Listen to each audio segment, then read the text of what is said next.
The gaming industry seems to have a huge obsession with remakes, and as the years go by, it seems to get worse. We are getting complete remakes for games that were released only a couple of years ago. The world of gaming, much like the world of cinema, seem to be obsessed with the idea of going back to the past and digging up older games to try and capitalize on the nostalgia. At times, a remake or a remaster is done half-assed and not wholeheartedly. Some studios do remakes for pure greed, and not because they believe they can improve the game due to the advancements in technology. This causes us, the consumer, to suffer when we get a beloved game from our childhood remade. Some of us may think, well, I can't wait to experience this on modern consoles, just to be thoroughly disappointed with the end product. There are also gamers out there that don't want remakes just out of pure fear, because they think that a game that they grew up loving will get absolutely ruined if it's remade due to corporate greed. Today we'll be talking about the huge problem that is gaming remakes and remasters. Now, there can be a lot of good in remakes and remasters. I'm actually a huge fan and even an advocate for them. I think that a lot of it has to do with how much I enjoy a game that is beautiful in terms of look. But don't get it twisted, graphical improvements don't make a game better. Game mechanics do, storytelling do, replayability do. Graphics only enhances a product for me or gives it an extra boost. So when I hear about remakes like the once rumored Red Dead Redemption, I was excited because although I think Red Dead 1 holds up very well, even by today's standards, you can tell that the game was from a different era. And I for one would have loved to see the story of John Marston unfold with the beauty that Arthur's did, especially when you get to play as John in the second game. It gives you somewhat of a feel of how a Red Dead Redemption remake would play out with John Marston. So as you can see, sometimes there is excitement there. Another franchise that comes to mind when you think of current remakes is the one that Capcom are doing with their Resident Evil series. I know there are diehard fans out there that prefer the older look of the games and their feel as it takes them back to a different time, potentially a better time for them. But the originals released back in the 1990s, and many of the new generation of gamers haven't played the older ones yet. Some may have only ever tried Resident Evil by the time the 5th or the 6th came out. Kind of like me, my first ever Resident Evil was 5. I was born back in 1999, but I never experienced the original trilogy or any of Capcom's Resident Evil games. The remakes were useful to get newer games into the series while also reviving and reworking some of their most famous characters to kind of breathe a new life into them and remind the world of how great the Resident Evil games truly are. When a remake is serving a purpose like introducing the game to millions of new people, it can be great and well received because now I'm a huge fan of Resident Evil and I can't wait to see them come out with more remakes. The only reason I was able to finish 7 and 8 were due to me playing the Resident Evil 2 and 3 remake. Another reason that a remake can be good is if you can use it to clean up a story, plot, and remove unnecessary things that were done in the original. If you truly believe that the remake can improve an already great game in any way and do things even better, then you should probably go for it. This brings us back to the Resident Evil world. Resident Evil 4 is one of the greatest games made according to many that have played it. The game revolutionized over-the-shoulder shooting, and we still see the impact it had on games all these years later. Well, when there was an announcement for the remake of the 4th game, it was kind of a mixed reception. Not that people didn't want it, but they were afraid that its mystique and its status could be damaged if Capcom failed to deliver a stellar game. Well, close to a year after the remake release, it is believed to be their best work yet, and it cleaned up and improved the original in small and crucial ways. It even got nominated for Game of the Year at the 2023 Game Awards. Once again, if a remake is serving a purpose and the developers behind it are passionate about it, then only great things can await. The improvement of gameplay and controls can also be beneficial for remakes and or remasters. Maybe there's a game that came out in the early 2000s, and although you love the environment and the story, it's not up to modern standards of gaming, and you can't get through it because the controls for the game are outdated and nothing can be done about it. So a remaster or a remake would fix those issues and provide you with a greater experience. Accessibility is also another thing that at times can warrant a game to be remade or remastered. Now, the reason behind this is that some games are difficult to get because they were made in the 90s or the early 2000s, and not everyone has access to them because not everyone collects gaming consoles to be able to play them, or they've sold off their consoles when a newer one releases. Maybe a copy of a game is very hard to get nowadays, so a remake could remedy this situation by reworking and re-releasing it so it can become more accessible once again.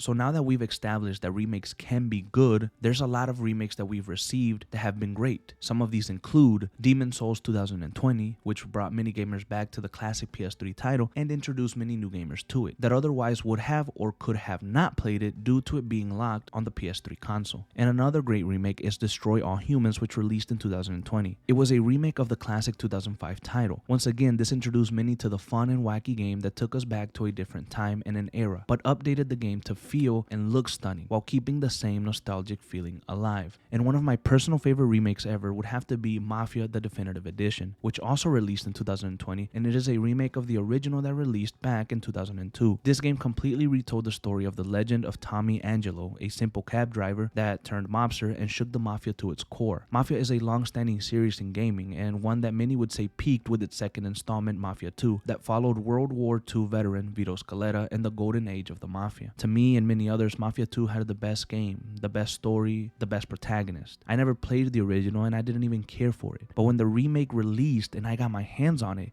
it completely changed my mind and my perspective on the franchise as a whole. Now, to me, Tommy Angelo is the best Mafia protagonist I've ever played with, and his story and world are top tier. My point is that the power of a good remake, and a remake made with love and attention to detail, can be something amazing. And the question that you should ask yourself is, how can you take something that was good, it was okay, and elevate it to brand new heights? And that's what I think happened with Mafia: The Definitive Edition. This is also what excites me for this Max Payne remake that Remedy is working on alongside Rockstar. They are looking to revolutionize their already revolutionary shooter game. They have decided to remake Max Payne 1 and Max Payne 2 and release it as a single title. Now that's innovation and taking the bull by the horn, so to speak. Why remake the first game, then wait years to remake the second as well? No, remake them together, put them into one game, and find a way to make it feel new and different. The last good remake I'll cover here is one that I debated on including or not, but because I love this game so much, I will. The Last of Us Part 1 remake. Now I know that many people felt it wasn't needed, as it was a game that was released for the PS3 and was already remastered for the PS4. I think this game and its story is one of the greatest video game stories ever, and the performance by Troy Baker is right on par with Roger Clark's performance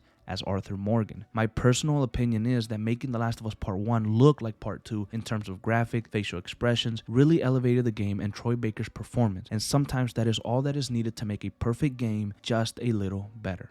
Like I've already mentioned, there is a lot of good that can come with remakes, but there's also so much bad out there. I feel that in some cases, developers or gaming studios decide to do a remake because they see no way out. They don't know what else to work on. They've run out of ideas. It causes innovation to become something that isn't strived for anymore. It's redoing the one thing you were good at and just trying to do it again to try and live off of past fame. So one of the biggest problems that remakes and or remasters suffer from are corrupt people trying to make a quick buck. They think they can cash in on an older game that the consumer once loved and admired. They decide to rush a remaster and put little resources in it and make their sale. They don't really care if the game was redone with love or with care or with attention to detail. It's all about getting it out to us. And most of the time we bite, we get the game because we think they wouldn't fool us. This company hasn't let us down before, but sadly nowadays you can't trust them, at least not fully. We've been burned too many times. Another thing that's been going on, especially recently, is the remastering of games that were released for the PS4. The freaking PS4, the console that was released back in 2014. And I know that it's been 10 years now, but the graphical jump and the game mechanics that improve with the PS4 is still very much a modern feeling. That's what it gives you, a modern feeling. Think about The Order 1886, which came out in 2015, or Infamous Second Son, and although that game sucked,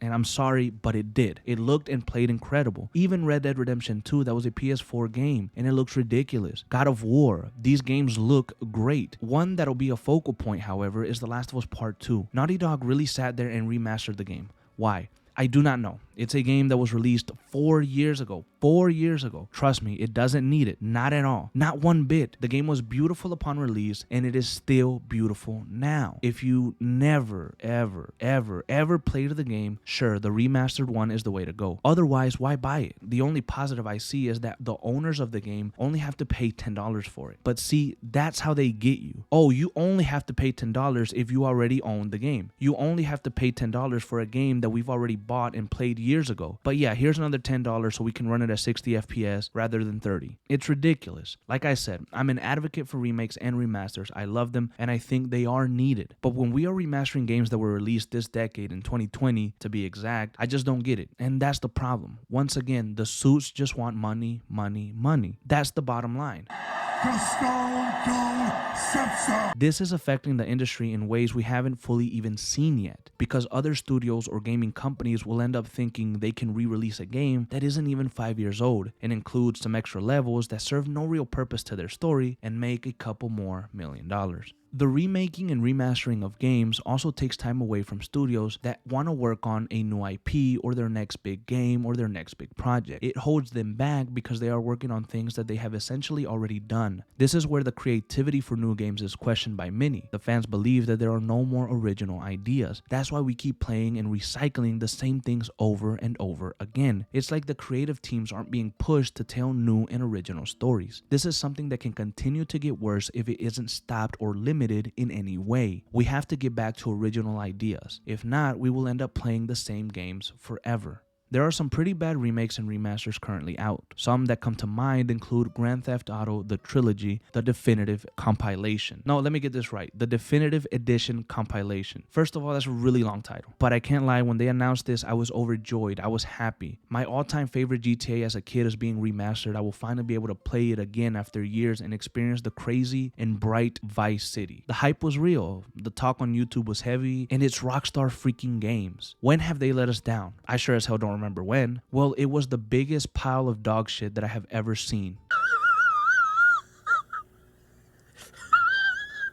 I mean, it was completely terrible. The graphics were bad, the rain animation was bad, the car mechanics sucked, the game was not responsive enough, there were glitches, the game crashed. It looked like they took 3 of the best and most iconic games in pop culture and put them together in the most careless way just to make a couple $1,000,000. Easy. And guess what? That's what they did. And it's taken years to just get it working in a proper way. The studio took advantage of the name of all 3 games. They took advantage of their history and they completely played us, their consumer. Another recent remaster that was terrible is ironic. It's Mafia 2, the Definitive Edition. This one released with the remake of the original. It came in a bundle that included the remade version of Mafia 1 and a remaster for both Mafia 2 and Mafia 3. The problem was that neither of those games was remastered well, especially 2. And I don't think they even planned on doing it in the first place. But because they were making the first one, they decided to try and pull a fast one on us, the consumer. Again, someone probably said, hey, we're remaking the first game. Why not remaster both 2 and 3 and bundle it together to make more money? The problem with that was the product that we received. It was bugged out of its mind. Glitches everywhere. Cutscenes were broken. Voice dialogue was flawed. It felt like they didn't even try. I suppose the biggest question that comes out of this is what can be done about gaming remakes and remasters? It's a tough question. For me, in a perfect world, we would only get remakes of games that really needed it, and games that have been long forgotten which could be revived with a remake, like Rockstar's Ani, the forgotten cyberpunk shooter game that they published back in the early 2000s, or even a remake of Marvel fighting games like Nemesis, the one that almost destroyed the working relationship between Marvel and EA games. But we don't live in a perfect world. Actually, far from it. Remakes and remasters are something that have now been part of gaming for a long time. I also believe that right now they are booming like never before. So we have to get used to them. And we also can't just have the good remakes without the bad ones either. It's like a give and a take. Like I said, I love remakes, and there are so many games out there that I want and I think need to be remade, and I am hoping for them to come to us one day. But there's also many that I really don't like and don't think we ever need it. But it's all a matter of personal opinion. And that's really all I have to say on the matter as of now. I want to thank you guys for watching and helping the channel grow to over 2,000 subscribers. It's absolutely absurd to even say that number. If you're new here and you enjoyed this video, please consider liking and subscribing for more content. We upload videos every single day, and I hope you guys have a great weekend.